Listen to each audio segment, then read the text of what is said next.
ശോഭയാണ് ദുബായിലെ best quality developer എന്ന് ഞാൻ പറഞ്ഞില്ലേ. ഇതാണ് ശോഭ കൊടുക്കുന്ന ക്വാളിറ്റി. ഇതെന്ന് പറയുന്നത് ശോഭയുടെ ഒരു വാൾ ഓഫ് ഫെയിം ആണ്. എന്ന് വെച്ച് കഴിഞ്ഞാൽ ശോഭ 1976 ജേണി സ്റ്റാർട്ട് ചെയ്തിട്ട് 2014 ദുബായിൽ ഹാർട്ട്ലാൻഡ് എന്ന് പറഞ്ഞൊരു കമ്മ്യൂണിറ്റി തന്നെ സ്റ്റാർട്ട് ചെയ്തത് അവർ. അപ്പോൾ അങ്ങനെയാണ് അവരുടെ ഒരു വാൾ ഓഫ് ഫെയിം വരുന്നത്. അത് കഴിഞ്ഞാൽ നമുക്ക് ഇങ്ങോട്ട് വന്നു കഴിഞ്ഞാൽ അവരുടെ കൺസ്ട്രക്ഷനും കാര്യങ്ങളും അതുപോലെ തന്നെ ഫുള്ളി ബാക്ക്വേർഡ് ഇൻറ്റഗ്രേറ്റഡ് ആയിട്ടുള്ള ഒരു ക്വാളിറ്റി ഡെവലപ്പറാണ് ദുബായിൽ ശോഭ എന്ന് പറയുന്നത്. ഓക്കെ, അപ്പോൾ ഇത് പറയുന്നത് വെച്ചാൽ ശോഭയുടെ കൺസ്ട്രക്ഷൻ ക്വാളിറ്റിയാണ്. ഇത് കണ്ടോ, ഇത് ഒരിക്കലും ഒരു പില്ലറല്ല പണിഞ്ഞു പോകുന്നത്. ശോഭ പണിയുന്നത് ശരിക്കും ഒരു വാളായിട്ടാണ്, എന്ന് വെച്ചാൽ കോൺക്രീറ്റ് വാളായിട്ടാണ് നിങ്ങളുടെ ബിൽഡിംഗ് പണിയുന്നത്. അതിന് ശേഷമാണ് ബ്രിക്സ് വെച്ച് ബാക്കി കെട്ടുന്നത്. അതുപോലെ തന്നെ ഈ ഒരു കോൺക്രീറ്റ് വാളി ഒരു ലെയർ ഓഫ് കോട്ടിങ് വരും. അത് കഴിഞ്ഞാൽ നിങ്ങൾക്ക് വരുന്നതാണ് ഈ ഒരു എക്സ്ട്രാ ലെയർ എന്ന് വെച്ച് കഴിഞ്ഞാൽ റോക്ക് വൂളിൻ്റെ ഒരു എക്സ്ട്രാ ലെയർ. അതും ഇത്രയും ഒരു തിക്നെസ്സിലാണ് വരുന്നത്. കണ്ടോ, എൻ്റെ ഒരു കൈയുടെ തിക്നെസ് ഉണ്ട് വരുന്നത്, മനസ്സിലായില്ലേ? ആ ഒരു തിക്നെസ്സിൽ റോക്ക് വൂൾ പ്രൊവൈഡ് ചെയ്തിട്ടാണ് ശോഭ എല്ലാ ബിൽഡിങ്ങും പണിയുന്നത്. അതിൻ്റെ മെയിൻ റീസൺ എന്ന് വെച്ച് കഴിഞ്ഞാൽ ഇതൊരു ടെമ്പറേച്ചർ കൺട്രോളിങ് മെഷീനും കൂടിയാണ്. എന്ന് വെച്ച് കഴിഞ്ഞാൽ നമ്മുടെ ഇപ്പോൾ AC ഒക്കെ വർക്ക് ചെയ്യുമ്പം അതിനൊക്കെ എഫിഷ്യൻ്റ് ആയിട്ട് വർക്ക് ചെയ്യാം. നമ്മുടെ ബിൽസും കാര്യങ്ങളൊക്കെ കുറവായിരിക്കും. കാരണം അകത്ത് നമ്മുടെ വാൾ ഒരിക്കലും ചൂടാവുന്നില്ല. ഇതൊക്കെ ഈ വാൾ ഈ ചൂടിനെയും കാര്യങ്ങളും എല്ലാം അബ്സോർവ് ചെയ്യുന്നതായിരിക്കും ഈ ഒരു വാൾ. അതുകൂടാതെ ഈ ഒരു കൺസ്ട്രക്ഷൻ അവർ എങ്ങനെയാണ് കമ്പികളും കാര്യങ്ങളൊക്കെ യൂസ് ചെയ്തേക്കുന്നതാണ് ഇവിടെ അവർ കാണിച്ചേക്കുന്നത്. അതൊരു ഗ്ലാസ് ഇട്ട് കാണിച്ചേക്കുകയാണ്. അതുപോലെ തന്നെ ഈ ഒരു ബ്രിക്കിലാണ് അവർ പണിയുന്നത്. ഇതിൻ്റെ നല്ല ഹെവിയാണ് ഈ ബ്രിക്ക് എന്ന് പറയുന്നത്. അപ്പം ഇങ്ങനെയാണ് അത് പണിയുന്നത്. അതുപോലെ നമ്മൾ വരുന്നത് പൂൾ ഏരിയയിലാണ്, സ്വിമ്മിംഗ് പൂൾ ഏരിയയിലേക്കാണ്. ഇപ്പോൾ സ്വിമ്മിംഗ് പൂൾ ഏരിയയിൽ നോക്കിക്കഴിഞ്ഞാൽ നോർമലി എല്ലാവരും ഫ്ലാറ്റ് ആയിട്ടായിരിക്കും ചെയ്യുന്നത്. ഇവിടെ എക്സ്ട്രാ ഒരു സ്പേസ് കൊടുത്തിട്ടുണ്ട്. എക്സ്ട്രാ ഒരു സ്പേസ് എന്തിനാണെന്ന് വെച്ച് കഴിഞ്ഞാൽ ഇവിടെ ഒരു മെയിൻ്റനൻസോ കാര്യങ്ങളോ വരുമ്പം പൂളിൽ ഇപ്പോൾ ആൾക്കാരുണ്ടെങ്കിൽ പോലും പൂൾ ഒരിക്കലും നമുക്ക് ബ്ലോക്ക് ചെയ്യാതെ താഴത്തെ മെയിൻ്റനൻസും കാര്യങ്ങളും എല്ലാം അവർക്ക് പ്രോപ്പറായിട്ട് ചെയ്ത് തീർക്കാൻ പറ്റും. അതിന് വേണ്ടിയിട്ടാണ് ഇങ്ങനെ ഒരു എലിവേറ്റഡ് സ്പേസ് പൂളിന് കൊടുത്തേക്കുന്നത്, മനസ്സിലായില്ലേ? ഈസി മെയിൻ്റനൻസ് ആയിരിക്കും, നമുക്ക് ഒരിക്കലും പൂൾ ബ്ലോക്ക് ആവുന്നില്ല. അടുത്ത നമ്മൾ വരുന്നത് വാളിലേക്കാണ്, വാൾ ക്ലാഡിങ്ങിലേക്കാണ്. ഇത് ഡ്രൈ ക്ലാഡിംഗ് ആണ്. ഡ്രൈ ക്ലാഡിംഗ് എല്ലാവരും ഭിത്തിയിലേക്ക് ചേർത്ത് വെക്കുക ചെയ്യുക. പക്ഷേ ഇവിടെ എക്സ്ട്രാ ഒരു മെറ്റൽ സ്ട്രിപ്പ് കൊടുത്തിട്ട് അതിൻ്റെ അകത്താണ് നമ്മൾ വാൾ ക്ലാഡിങ് വെച്ചേക്കുന്നത്. ഇത് രണ്ട് യൂസാണുള്ളത്. ഒന്ന് നമുക്ക് ഈസി റീപ്ലേസബിൾ ആണ്, നമുക്ക് സിമെൻ്റ് ഒന്നും ഒട്ടിക്കുന്നില്ല, സോ ഈസി റീപ്ലേസബിൾ ആണ്. അതുപോലെ തന്നെ ഈ ഒരു ഗ്യാപ്പ് വരുന്നതുകൊണ്ട് തന്നെ നമുക്ക് ടെമ്പറേച്ചറും കാര്യങ്ങളും കൺട്രോൾ ആവുകയും ചെയ്യും ഇവിടെ. പിന്നെ ഭിത്തിയിലേക്ക് വരുമ്പം ഇത്ര ഒരു ലെയറാണ് വരുന്നത്. കണ്ടോ, പെയിൻ്റ് ഒക്കെ വരുന്നത് ഏകദേശം 4-5 ലെയറിലാണ് നമുക്ക് പെയിൻറ്റും കാര്യങ്ങളൊക്കെ വരുന്നത്. അത്രയും ലെയേഴ്സ് വരുന്നുണ്ട് ഇതിൻ്റെ അകത്ത്. ഇതാണ് മെയിൻ അട്രാക്ഷനാണ്. നമ്മുടെ മിക്കപ്പോഴും വാളിൻ്റെ ഒരു എഡ്ജ് എന്നൊക്കെ പറയുന്നത് എപ്പോഴും പൊട്ടിപ്പോകുന്നതാണ്. ഇപ്പോൾ എന്തെങ്കിലും തട്ടിയാലൊക്കെ പൊട്ടിപ്പോകും. അത് ഒഴിവാക്കാൻ വേണ്ടിയിട്ട് ഒരു മെറ്റൽ കോമ്പസൈറ്റ് പോലെ ഇതിൻ്റെ അകത്ത് നമുക്കൊരു വാളിൻ്റെ എക്സ്ട്രാ ഒരു എഡ്ജും കൊടുത്തിട്ടുണ്ട്. അപ്പോൾ നമ്മുടെ വാൾ പെട്ടെന്ന് ബ്രേക്ക് ആവില്ല. പിന്നെ നമുക്ക് ഇങ്ങോട്ട് വരുവാണെങ്കിൽ നമുക്ക് ഫ്ലോറിൻ്റെ ലെയേഴ്സ് ഉണ്ട്. DLDയിൽ എപ്പോഴും ഒരു നോർമൽ നമ്മുടെ ദുബായ് ലാൻഡ് ഡിപ്പാർട്ട്മെൻറ്റ് ഒരു നോർമൽ സേഫ്റ്റിയും കാര്യങ്ങളൊക്കെ ഉണ്ടാവും, ഒരു പ്രൊസീജിയർ ഉണ്ടാവും. എന്നാൽ അതിന് മേളിൽ പോയിട്ട് ഇതുണ്ടോ ഫ്ലോർ വന്നേക്കുന്നത്.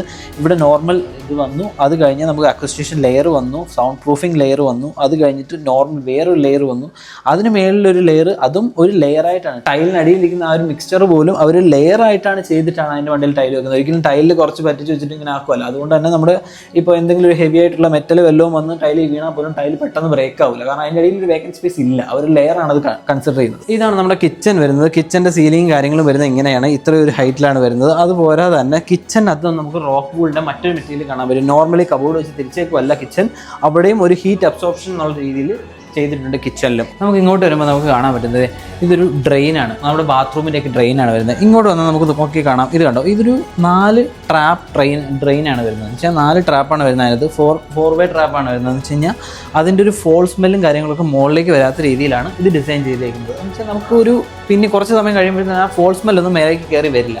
അതുപോലെ തന്നെ ഇതൊരു സെൻസറാണ് ശരിക്കും. ഈ ഒരു സെൻസർ നമ്മൾ ബ്ലോക്കോ അങ്ങനെ എന്തെങ്കിലും കാര്യങ്ങളുണ്ടോ എന്ന് സെൻസ് ചെയ്തിട്ട് ഇവിടുത്തെ ഒരു യൂട്ടിലിറ്റി യൂണിറ്റ് ഉണ്ട്, ആ യൂണിറ്റിലേക്ക് സെൻസ് ചെയ്ത് അയച്ചു കൊടുക്കലാണ് ചെയ്യുന്നത്. അപ്പം ആ സമയത്ത് എന്തെങ്കിലും ബ്ലോക്കോ കാര്യങ്ങളുണ്ടെങ്കിൽ നമ്മൾ അറിയുന്നതിന് മുമ്പ് തന്നെ ഇവരുടെ സെക്യൂരിറ്റി ടീം അറിയുകയും അതിന് സൊല്യൂഷൻ കണ്ടെത്തുകയും ചെയ്യുന്നുണ്ട്. അതുപോലെ തന്നെ ഇതൊക്കെ ഡിസൈൻ ചെയ്തിരിക്കുന്നത് അത്ര ഒരു വെയിറ്റിലും കാര്യങ്ങളൊക്കെ ഉണ്ടാകും, അത് പോവാത്ത രീതിയിലാണ് ഇത് ചെയ്തേക്കുന്നത്. ഇങ്ങോട്ട് വരുമ്പോൾ നമുക്ക് ബാത്ത് ടബിൻ്റെ ഏരിയയാണ്. ഈ ബാത്ത് ടബിൻ്റെ ഏരിയ നമുക്ക് നോക്കി അറിയാം. നേരത്തെ സ്വിമ്മിംഗ് പൂളിൽ കാണിച്ച പോലെ തന്നെ ഇവിടെ ഒരു എക്സ്ട്രാ സ്പേസ് താഴെ കൊടുത്തിട്ടുണ്ട്. എന്ന് വെച്ച് കഴിഞ്ഞാൽ നമുക്ക് എന്തെങ്കിലും മെയിൻ്റനൻസോ കാര്യങ്ങളോ വരുവാണെങ്കിൽ അത് അങ്ങനെ തന്നെ വെച്ചുകൊണ്ട് തന്നെ ചെയ്യാനുള്ള രീതിയിലാണ് അവിടെ ഒരു മെയിൻ്റനൻസ് ഗ്യാപ്പും കാര്യങ്ങളും കൊടുത്തേക്കുന്നത്. അതുപോലെ തന്നെ ഇവിടെ കണ്ടോ, ഈ ഒരു വാട്ടർ വരുന്നതിൻ്റെ ആ ഒരു ഇതിന് പോലും അവർ കളേഴ്സ് കൊടുത്തിട്ടുണ്ട്. ഇതെന്ന് വെച്ചാൽ ഹോട്ട് വാട്ടർ, ഇത് കോൾഡ് വാട്ടർ. അപ്പോൾ നമുക്ക് വാളൊക്കെ ബ്രേക്ക് ചെയ്യുമ്പോഴായാലും അതിന് പ്രശ്നങ്ങൾ വരാത്ത രീതിയിലാണ് ചെയ്തു കൊടുത്തേക്കുന്നത്. ഇനി ഇങ്ങോട്ട് വന്നാൽ വേറൊരു ഇൻട്രസ്റ്റിംഗ് ആയിട്ടുള്ള കാര്യം കാണിച്ചു തരാം. ഇതുണ്ടോ, ഇത് നമ്മുടെ ബാത്ത് ടബിന് ഇപ്പം നാളെ ഏതെങ്കിലും ഒരു മെയിൻ്റനൻസോ കാര്യങ്ങളോ വരുവാണെങ്കിൽ അന്നേരം മെയിൻ്റനൻസ് ചെയ്യാൻ വേണ്ടിയിട്ടുള്ളൊരു ഗ്യാപ്പാണ് ഇവിടെ അവർ കൊടുത്തേക്കുന്നത്. ഈ ഒരു ഗ്യാപ്പ് ടൈൽ വെച്ച് ക്ലോസ് ചെയ്തിട്ടുണ്ടാവും. ഈ ടൈൽ നമുക്ക് ബ്രേക്കബിൾ ആണ്. 2 വർഷം കഴിഞ്ഞിട്ടൊക്കെയാണ് നമുക്ക് ഈ ഒരു മെയിൻ്റനൻസ് വരുന്നുണ്ടെങ്കിൽ ഈ ടൈല് ബ്രേക്ക് ചെയ്തിട്ട് ഇങ്ങോട്ട് ഒരു കാര്യങ്ങൾ കാണിച്ചു തരാം. ഈ ടൈല് അന്നേരം മാർക്കറ്റ് അവൈലബിൾ ആയിരിക്കില്ല. അതിനുവേണ്ടി എക്സ്ട്രാ സ്പേസും അവർ വെച്ചിട്ടുണ്ടാകും. കാരണം ആ സമയത്ത് നമുക്ക് സെയിം കളർ കിട്ടാൻ വേണ്ടിയിട്ട്. അത് കഴിഞ്ഞ് ഇങ്ങോട്ട് വരുമ്പോൾ നമുക്ക് കാണാം, നേരത്തെ ഞാൻ കാണിച്ചിരുന്ന എഡ്ജിൻ്റെ കാര്യങ്ങൾ. ഇവിടെയും നമുക്ക് ബാത്റൂമിലും ആ ഒരു എഡ്ജിൻ്റെ കാര്യങ്ങൾ, എഡ്ജ് പ്രൊട്ടക്ഷൻ ആയിട്ടുള്ള കാര്യങ്ങൾ ഒരു കോമ്പോസിറ്റ് പോലെ അവർ വെച്ചിട്ടുണ്ട്. അത് പോരാതെ തന്നെ ഇവിടെ പല ബാത്റൂമുകളിലും നമ്മൾ കേട്ടിട്ടുള്ളതായിരിക്കും ഈ ഒരു വെള്ളം കയറിയിട്ട് ടൈല് താഴേക്ക് വീണ് പോകുന്നത്. അത് ഒഴിവാക്കാൻ വേണ്ടിയിട്ട് ക്ലോസ് ആയിട്ട് വന്നേങ്ങോട്ട് ഈ ഒരു ലോക്കിംഗ് സിസ്റ്റം വെച്ചിട്ടാണ് ഈ ഒരു വോൾ ലോക്ക് ചെയ്തേക്കുന്നത്. അതുകൊണ്ട് തന്നെ ഇത് താഴേക്ക് അടന്ന് വീഴത്തില്ല. ഇനി ഇങ്ങോട്ട് വരുവാണെങ്കിൽ നമുക്ക് ബാത്റൂമിൻ്റെ ആ ഒരു സ്ട്രക്ചർ കാണാൻ പറ്റും. ഈ ഒരു ബാത്റൂമിൻ്റെ സ്ട്രക്ചറിൽ വെറുതെ ഇൻക്ലൈൻഡ് ആയിട്ട് കൊടുത്തേക്കുമല്ല, അതിന് ഒരു ചാനൽ വെച്ചിട്ട് അതിനെ ഡയറക്റ്റ് ചെയ്തേക്കും നമ്മുടെ ഡ്രെയിനിലേക്ക്. മനസ്സിലായില്ലേ? അപ്പോൾ ആ ഒരു ചാനൽ ത്രൂ ആയിരിക്കും നമ്മുടെ ഡ്രെയിൻ വരുന്നത്. സ്റ്റെയിൻലെസ് സ്റ്റീലാണ്, അതുകൊണ്ട് റെസ്റ്റോ കാര്യങ്ങളോ ഒന്നും ഉണ്ടാവത്തുമില്ല. പിന്നെ അതുപോലെ തന്നെയാണ് നമ്മൾ ബാത്റൂമിൻ്റെ കാര്യം പറഞ്ഞു. ബാത്റൂമിലും കണ്ടോ ലേയേഴ്സ് ആണ്. നമ്മൾ ബെഡ്റൂമിൽ നേരത്തെ പറഞ്ഞ കണക്ക് ലേയേഴ്സ് കൊടുത്തിട്ടുണ്ട്. ഇത്രയും ലേയേഴ്സ് ആണ് ഒരു ബാത്റൂമിൽ അവർ കൊടുത്തിട്ടുള്ളത്. എന്ന് വെച്ച് കഴിഞ്ഞാൽ വാട്ടർ പ്രൂഫിംഗ് ലെയർ ഉണ്ട്, അതിനൊരു സൗണ്ട് പ്രൂഫിംഗ് ലെയർ ഉണ്ട്. അങ്ങനെ ഓരോ ലെയർ വെച്ചപ്പോൾ DLDയിൽ വരുന്നതിനേക്കാളും എക്സ്ട്രാ ലേയേഴ്സ് കൊടുത്തിട്ടാണ് ഇവിടെ കൺസ്ട്രക്ട് ചെയ്യുന്നത്. അതാണ് ക്വാളിറ്റി നമ്മൾ പറയുന്നത് മെയിനായിട്ട്. ഇതാണ് എനിക്ക് ഏറ്റവും ഇമ്പോർട്ടൻ്റ് ആയിട്ട് ഇഷ്ടപ്പെട്ടൊരു കാര്യം ഇവിടെ എന്ന് വെച്ചാൽ സേഫ്റ്റി നമുക്ക് എത്രത്തോളം പ്രൊവൈഡ് ചെയ്യുന്ന ശോഭ എന്നുള്ളതാണ് ഇത് നമുക്ക് കാണാൻ പറ്റുന്നത്.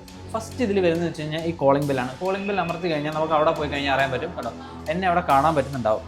ആ ഒരു സ്മാർട്ട് ഹോം സിസ്റ്റമാണ് അവിടെ കാണുന്നത്. നമുക്ക് ആളെ കണ്ടതിന് ശേഷം മാത്രം ഡോർ ഓപ്പൺ ചെയ്താൽ മതി.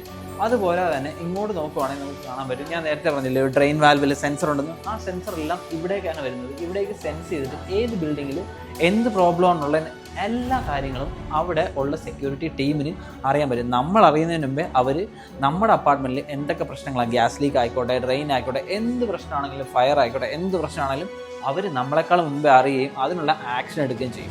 അടുത്ത് നമ്മൾ വരുന്ന ബാത്റൂമിലേക്കാണ്. ബാത്റൂം കേട്ടോ എല്ലാം ഡൈസെക്ട് ചെയ്ത് നിങ്ങൾക്ക് ഡീറ്റെയിൽ ആയിട്ട് കാണാൻ വേണ്ടിയിട്ടാണ് വെച്ച് തന്നേക്കുന്നത്. ഇതല്ലോ മേലോട്ട് നോക്കിയാൽ കാണാം, നമുക്ക് ഒരുപാട് ഡീറ്റെയിലിംഗ് ഇവിടെ കൊടുത്തിട്ടുണ്ട്. അതിൽ നമ്മൾ നോക്കിയാൽ കാണുന്നുണ്ടോ ആ ഒരു കോപ്പറിൻ്റെ രണ്ട് സിലിണ്ടേഴ്സ് കാണുന്നുണ്ടോ? അതാണ് ഇവിടെ മെയിനായിട്ട്.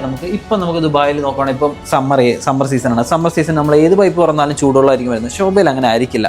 കാരണം ഈ ഒരു സെൻസർ, അത് രണ്ടും സെൻസേഴ്സാണ്. ആ സെൻസർ നമ്മൾ വരുന്ന വാട്ടർ എന്താണെന്ന് സെൻസ് ചെയ്തിട്ട് ഹോട്ട് വാട്ടർ ഉണ്ടെങ്കിൽ അത് നോർമൽ വാട്ടറേക്ക് കൺവേർട്ട് ചെയ്യും, കോൾഡ് വാട്ടർ ആണെങ്കിൽ അതും നോർമൽ വാട്ടറേക്ക് കൺവേർട്ട് ചെയ്യുകയും ചെയ്യുന്നുണ്ട്. നമ്മൾ പൈപ്പ് ഹോട്ടിലേക്കോ കോൾഡിലേക്കോ തിരിക്കാതെ നോർമലായിട്ട് തുറക്കുകയാണെങ്കിൽ നോർമൽ വാട്ടർ ആയിരിക്കും നമുക്ക് വരുന്നുണ്ടാവുക ശോഭയിൽ. അതുപോരാതെ തന്നെ ഇതുണ്ടോ ആൻറ്റി സ്കിഡിങ് ആയിട്ടുള്ള ഡ്യൂറാവൈറ്റിൻ്റെ ഒരു ഫ്ലോറാണ് നമ്മുടെ ബാത്ത് ഏരിയയിൽ കൊടുത്തിട്ടുള്ളത്. അതുപോലെ തന്നെ എല്ലാ ഇതും ഡ്യൂറാവൈറ്റിൻ്റെ തന്നെയാണ് അവർ യൂസ് ചെയ്തേക്കുന്നത്. അതുപോരാതെ തന്നെ ഇവിടെ നിങ്ങൾ കണ്ടോ ഈ ഒരു ഏരിയ എന്ന് പറയുന്നത് ശരിക്കും മെയിൻ്റനൻസിന് വേണ്ടി എക്സ്ട്രാ ഒരു ഗ്യാപ്പ് ഇട്ടേക്കുന്നതാണ്. എല്ലാവരും നോർമലി ഇത് ക്ലോസ്ഡ് ആയിട്ട് വെക്കുക. ഇവർ ഇതിന് എക്സ്ട്രാ ഒരു സ്പേസ് കൊടുത്തേക്കാണ് ഈസി മെയിൻ്റനൻസിന് വേണ്ടിയിട്ട്. അപ്പോഴും നമ്മുടെ ബിൽഡിങ് മെയിൻ്റനൻസും കാര്യങ്ങളും ചെയ്യുമ്പോൾ നമുക്ക് ഈസി ആയിട്ട് ചെയ്യാൻ പറ്റും. അതുകൊണ്ട് തന്നെയാണ് ശോഭ 10 വർഷത്തെ ഗ്യാരണ്ടി ഈസി ആയിട്ട് അവരുടെ പ്രോഡക്ട്സിന് കൊടുക്കുന്നത്. ഇനി നമ്മൾ വരുന്ന കിച്ചണിലേക്കാണ്. കിച്ചൺ എന്ന് പറഞ്ഞാൽ ഫുള്ളി ഫിറ്റഡ് കിച്ചൺ ആയിരിക്കും നമുക്ക് കിട്ടുന്നുണ്ടാവുക. എല്ലാ അപ്ലയൻസും നമുക്കുണ്ടാവും. കുക്കിംഗ് റേഞ്ച് ഉണ്ടാവും, മൈക്രോവേവ് ഉണ്ടാവും, അത് കഴിഞ്ഞ് ഫ്രിഡ്ജ് ഉണ്ടാവും. കേട്ടോ, ഫ്രിഡ്ജും എല്ലാം ഇൻബിൽറ്റ് ആയിട്ടാണ് വരുന്നത്. അതും ഡിഷ് വാഷർ എല്ലാം ഇൻക്ലൂഡഡ് ആയിട്ടായിരിക്കും നമ്മുടെ കിച്ചൺ വരുന്നത്. ഇതെല്ലാം ആൻറ്റി സ്ക്രാച്ച് ആണ്. ഇതെല്ലാം നോക്കുകയാണെങ്കിൽ ആൻറ്റി സ്ക്രാച്ച് ആണ്. അതുപോലെ തന്നെ സോഫ്റ്റ് ക്ലോസ് ആണ്. എല്ലാം അങ്ങനെയാണ് നമുക്ക് വരുന്നത്. ഇൻക്ലൂഡിങ് ചിമ്നി ഹോബ് ആയിരിക്കും നമുക്ക് വരുന്നുണ്ടാവുക. ഇതിൻ്റെ എല്ലാം നോക്കിക്കഴിഞ്ഞാൽ ടീക്കടയാണ് യൂസ് ചെയ്തേക്കുന്നത്.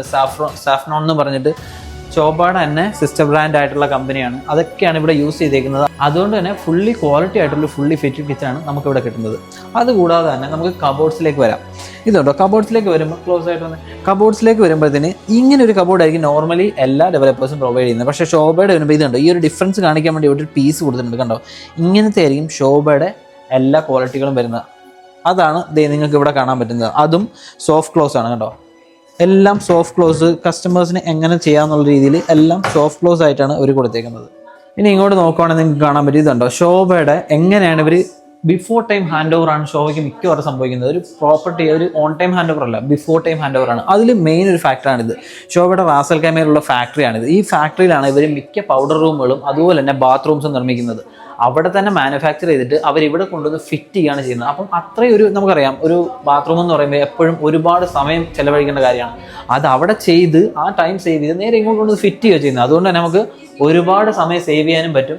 അതുകൊണ്ട് തന്നെ നമുക്ക് ബിഫോർ ടൈം ഹാൻഡ് ഓവർ ശോഭയ്ക്ക് കൊടുക്കാൻ പറ്റും. ഇനി ഇങ്ങോട്ട് നോക്കിയേ, നമ്മുടെ ഇൻറ്റീരിയർ ഡോർ ഉണ്ടോ, ഇന്റേണൽ ഡോറാണ് ഈ വരുന്നത്. ഇന്റേണൽ ഡോറിൻ്റെ തന്നെ കട്ടി നിങ്ങളുണ്ടോ, ഇത്രയും കട്ടിയാണ്. ഇതിൻ്റെ വെയിറ്റ് ഉണ്ടോ, ഈ ഒരു വെയിറ്റ് ആണ് ഇതിന് വരുന്നത്.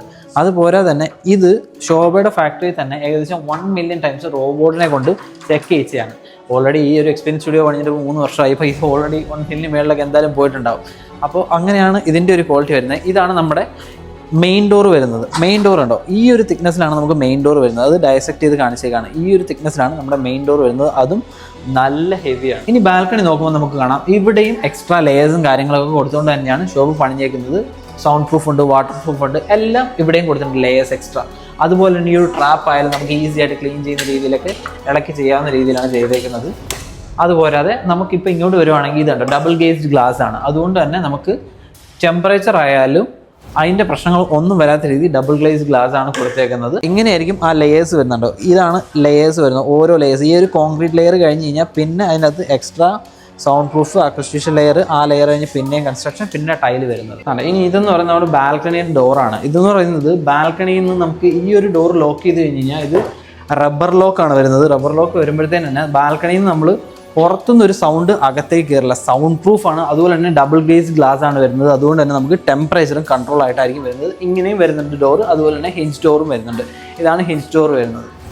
ഇത് രണ്ടും നല്ല ഹെവിയാണ്. നമുക്ക് നോക്കി അറിയാണ്ടോ, നല്ല ഹെവിയിലാണ് അവർ പണിയുന്നത്. ഇനി ഇങ്ങോട്ട് വരുമ്പോൾ നമുക്ക് കാണാൻ പറ്റുന്നത് ശോഭയുടെ മാസ്റ്റർ പീസ് പണിയാൻ വേണ്ടിയുള്ള 10 സ്റ്റെപ്പ് അവർ പ്രൊവൈഡ് ചെയ്യുന്നത്. എന്ന് വെച്ച് കഴിഞ്ഞാൽ ഡീറ്റെയിൽസ് എടുക്കാൻ, പിയറിംഗ് റിവ്യൂസ്, അതുപോലെ തന്നെ piling, machinery, internal external finishes, MEP building services, അതുപോലെ തന്നെ വിൻഡോസ്, ഡോസ്, അതൊക്കെ ഓരോ സ്റ്റെപ്പുകളായിട്ട് അവർ ചെയ്യുന്നത്. അതിനെല്ലാം ഓരോ സ്റ്റെപ്പുകളുണ്ട്, ഓരോ പ്രത്യേക ടീമുകളുണ്ട്. Landscape, podium, completion, snagging, keep out. അപ്പോൾ ഈ ഒരു സ്റ്റേജ് വരുമ്പോൾ തന്നെ നമ്മുടെ കംപ്ലീറ്റ് ആയി കഴിഞ്ഞാൽ നമുക്ക് BCC സർട്ടിഫിക്കറ്റ് കിട്ടുകയാണ്. അത് കഴിഞ്ഞാൽ നമുക്ക് ഹോം ഓറിയൻറ്റേഷൻ, നമ്മളെ വിളിച്ച് കാര്യങ്ങളൊക്കെ പറഞ്ഞു തരുന്നതും ഇൻസ്പെക്ഷനും ഹാൻഡ് ഓവറും എല്ലാം കഴിഞ്ഞിട്ടാണ് പിന്നെ വാറണ്ടിയും കാര്യങ്ങളും എല്ലാം നമുക്ക് തരുന്നതും അല്ല. ഇങ്ങനെയാണ് ഈ ഒരു 10 സ്റ്റേജിലാണ് ഇവർ ഫിനിഷ് ചെയ്യുന്നത്. അപ്പോൾ ഓരോ വർക്കും അവർക്ക് ഓരോ സ്റ്റേജസ് ആയിട്ട് അവർ സെപ്പറേറ്റ് ചെയ്ത കാരണം അതിനെല്ലാം ഒരു പെർട്ടിക്കുലർ ടീമും ഉണ്ടാവും. അതാണ് ഇവരുടെ ക്വാളിറ്റി ഇത്രയും ബെറ്റർ ആക്കാൻ ഇവരെ ഹെൽപ്പ് ചെയ്യുന്നത്. പിന്നെ ഇവരുടെ ഇത് അതുപോലെ തന്നെ ഒരെണ്ണമാണ് ഈ ഒരു സ്ട്രക്ചർ എങ്ങനെയാണ് ഒരു മെയിൻറ്റെയിൻ ചെയ്യുന്നതെന്ന് കാണിച്ചിരിക്കുന്നത്. A മുതൽ F വരെ നമ്മൾ നോക്കുവാണെങ്കിൽ അവർ ആദ്യം ഒരു സ്ഥലത്തെ അവർ പഠിക്കുന്നു, അതിന് സ്കെച്ചസും കാര്യങ്ങളും തയ്യാറാക്കുന്നു, എന്തൊക്കെ മെറ്റീരിയൽസ് യൂസ് ചെയ്യണമെന്ന് കണ്ടെത്തുന്നു, അതിന് ഇതൊക്കെയാണ് അവർ യൂസ് ചെയ്യുന്ന മെയിൻ ബ്രാൻഡ്സ് ശോഭയിൽ യൂസ് ചെയ്യുന്നത്. അതുപോലെ തന്നെ അതിൻ്റെ ഓരോരോ ഘട്ടങ്ങൾ അവർ ഓരോന്ന് അനലൈസ് ചെയ്തിട്ട് ഫൈനൽ സ്റ്റേജ് വരുമ്പോഴത്തേന് മിസ്റ്റർ PNC മേനോൻ തന്നെ ഡയറക്റ്റ് വന്ന് ഒരു ബിൽഡിംഗ് ഹാൻഡ് ഓവർ ആകുന്നതിന് മുമ്പ് PNC മേനോൻ ഡയറക്റ്റ് വന്നിട്ട് ഒരു 6 അല്ലെങ്കിൽ 7 റാൻഡം ആയിട്ടുള്ള ബിൽഡിങ്സ് ചെക്ക് ചെയ്യും വിത്ത് എഞ്ചിനീയേഴ്സ്. അപ്പം അത് ചെക്ക് ചെയ്ത് ഫുള്ളി സാറ്റിസ്ഫൈഡ് ആണെങ്കിൽ മാത്രമാണ് നമുക്ക് ഹാൻഡ് ഓവർ ചെയ്യുന്നത്. കാരണം നിങ്ങൾക്കറിയാം ശോഭ ഓൾവേസ് ഒരു 6 മാസം മുമ്പ് അവരുടെ പണികളെല്ലാം തീർത്തിട്ടുണ്ടാവും. ഇതിനിടയിൽ എന്തെങ്കിലും പ്രശ്നം വരുവാണെന്നുണ്ടെങ്കിൽ അവർ അതും കൂടെ ക്ലിയർ ചെയ്യാൻ വേണ്ടിയിട്ടാണ് 6 മാസം മുമ്പേ അത് ക്ലിയർ ചെയ്യുന്നത്. അപ്പോൾ ഇങ്ങനെയാണ് ശോഭ നിങ്ങൾക്കൊരു ക്വാളിറ്റി പ്രൊവൈഡ് ചെയ്യുന്നത്. ഇതൊക്കെയാണ് അവർ യൂസ് ചെയ്യുന്ന മെറ്റീരിയൽസ്. എല്ലാം ഹൈ എൻഡ് മെറ്റീരിയൽസ് ആണ്. ഒന്നും പഴയ മെറ്റീരിയൽസും ഒന്നും അല്ല. എല്ലാം ഹൈ എൻഡ് ആയിട്ടുള്ള ന്യൂ ടെക്നോളജി യൂസ് ചെയ്തുകൊണ്ടാണ് പണിയുന്നത്. അപ്പോൾ ഇതാണ് നമുക്ക് ശോഭ തരുന്ന ഒരു ക്വാളിറ്റി. ഈ ഒരു ക്വാളിറ്റിയാണ് നമുക്കിവിടെ കിട്ടുന്നത്. അതുകൊണ്ടാണ് ഈ ഒരു പ്രൈസിൽ ശോഭ വയ്ക്കുന്നത്.